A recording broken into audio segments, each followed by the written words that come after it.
What a beautiful Monday morning, 6 a.m. And as much I would hate to admit, another work week just started.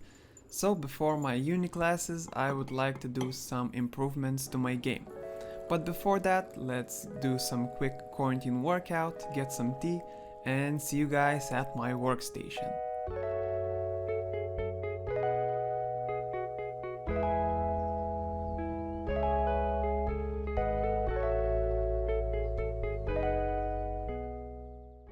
We are finally here, still dark outside, but let's begin to work.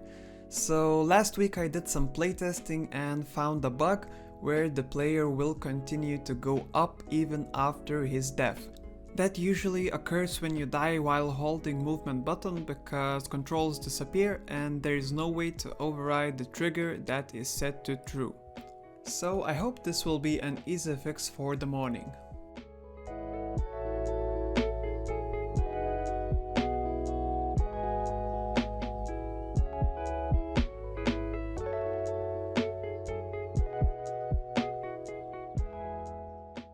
It was quite an easy fix. I just resetted all the pointers to false when you die and it appears to be working correctly now.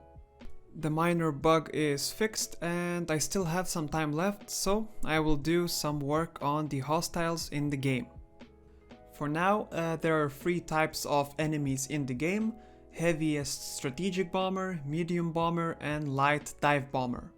Every bomber has its own parts and each part has its own health, so everything can be damaged separately. For example, engines are much more vulnerable than the tail or the body, and each part has its own death animation. For example, if you hit the engine, there is a lot of smoke coming out, and if you hit the tail, there will be debris flying around. For now, I don't like some animations, so for the rest of the time left, I will be reworking some of them.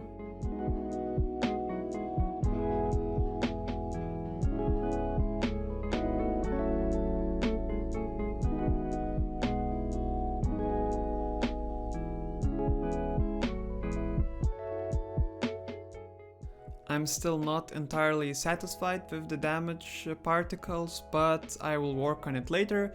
Now my digital logic class just ended, so I think I will do one more thing for today. Last week I also received some feedback that power-ups are hard to get because they are changing their directions very rapidly and aggressively, and it is hard to predict when it is going to happen. And that is true because I didn't think about it that much, and when I coded power-up movement, I coded it to change their direction in a blink of an eye. So I reworked the movement system and now I quite like it because power-ups are changing their direction not rapidly but quite progressively. And yeah, this is how it looks. Also added some random numbers to generate random speed, and they move more dynamically and there is more variability in the game.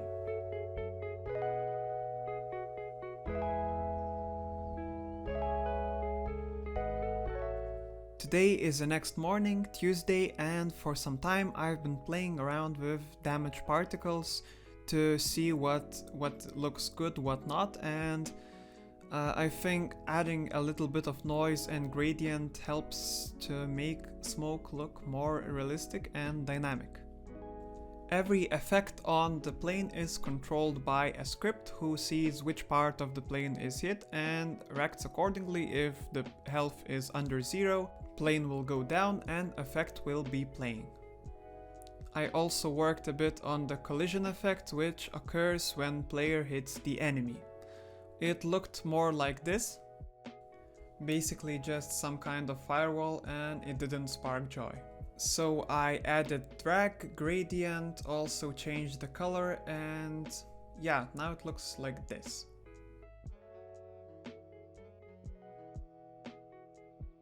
Way smaller, shorter, but in my opinion it looks better.